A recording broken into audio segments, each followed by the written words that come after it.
umur hidup. Dengan demikian berarti tidak ada pesangon. Berarti RUU Cipta Kerja menghapus pesangon. Itu jelas di situ dikatakan. Bahkan penghargaan masa kerja dalam undang-undang sebelumnya nomor 13 diturunkan nilainya, dan penggantian hak buruh dihapus. Balik ke kesepakatan pasti pengusaha menolak. Jelas pesangon hilang. Yang ketiga adalah penggunaan outsourcing yang masif.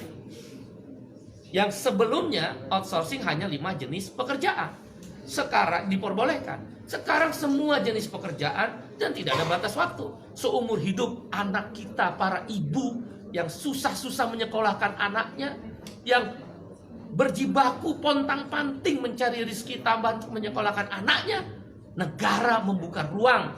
Para agen, saya quote and quote, bukan berarti seperti itu, tapi quote and quote tanda petik, menjual buruh kepada pengusaha-pengusaha yang serakah itu.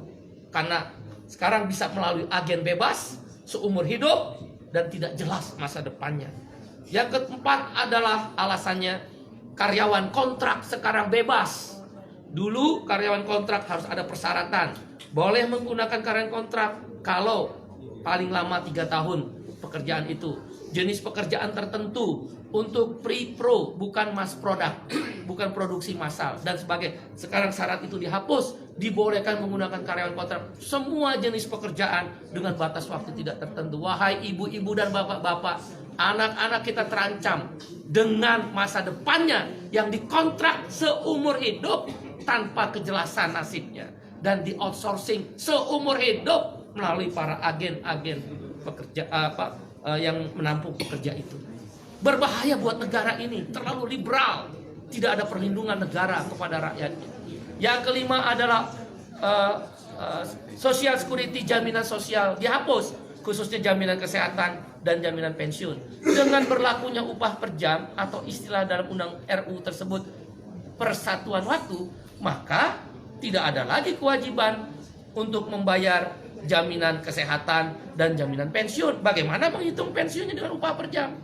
Ditambah dengan adanya outsourcing dan karyawan kontrak yang bebas, siapa yang bayar jaminan pensiun para buruh dan pekerja itu?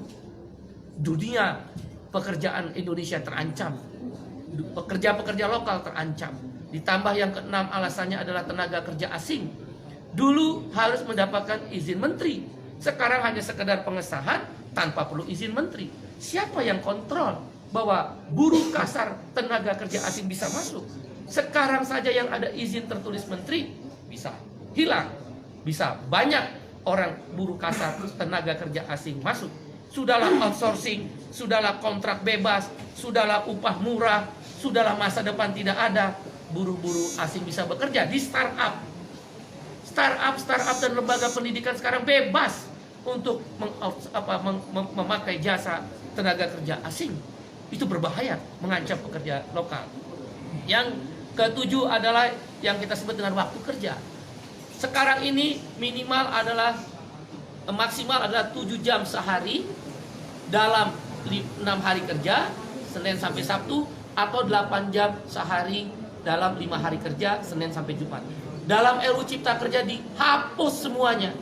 Hanya dikatakan maksimal 40 jam seminggu. Berarti orang boleh bekerja, buruh dipaksa bekerja 14 jam seminggu. Dan buruh tidak diberi waktu istirahat, karena lemburnya boleh 18 jam dalam sehari. Dalam seminggu, maksud saya 18 minggu. Waktu kerjanya tidak lagi 7 jam atau 8 jam. Ini berbahaya untuk masa depan perlindungan kaum buruh. Dan hal-hal lainnya adalah sanksi pidana dihapuskan dengan RUU Cipta Kerja yang baru ini. Orang tidak bayar, pengusaha tidak bayar upah, tidak ada sanksi pidana. Terlambat bayar upah, tidak ada larangan.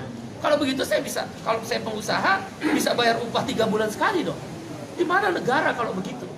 Kalau memang tujuannya investasi, kenapa tidak ada perlindungan? Kita setuju investasi, yang tidak kita setuju adalah tidak ada perlindungan. Dan kemudian hal lainnya yang kesembilan adalah bahwa PHK jadi mudah sekarang. Nggak perlu lagi ada negosiasi dan perundingan dengan serikat buruh. Langsung ke PHI, dan PHI bisa langsung memutuskan Pengadilan Hubungan Industrial.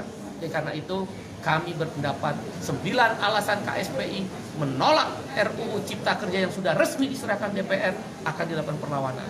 Bagaimana kalau kemudian DPR tetap mengesahkan RUU tersebut?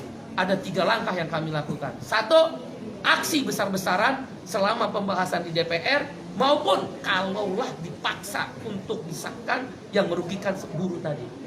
Aksi nasional, aksi daerah, bahkan tidak menutup kemungkinan aksi yang melibatkan komponen yang lebih luas. Kawan-kawan mahasiswa, mereka terancam. Begitu masuk pasar kerja, tidak punya masa depan. Para ibu-ibu, bapak-bapak terancam karena mengeluarkan biaya tinggi untuk menyekolahkan anaknya, tidak punya kepastian masa depan untuk anak-anaknya. Para pemuda-pemuda dan pemudi terancam, nggak mungkin mau menikah karena outsourcing dan karyawan kontrak. Indonesia terancam, darurat terhadap kesejahteraan Indonesia. Dan karena itu aksi besar-besaran melibatkan semua masyarakat yang lebih luas dan masif akan dilakukan. Di DPR, di pemerintah, di daerah, bahkan boleh jadi secara nasional akan dilibatkan aksi yang lebih besar-besaran. Menghentikan produksi kalau memang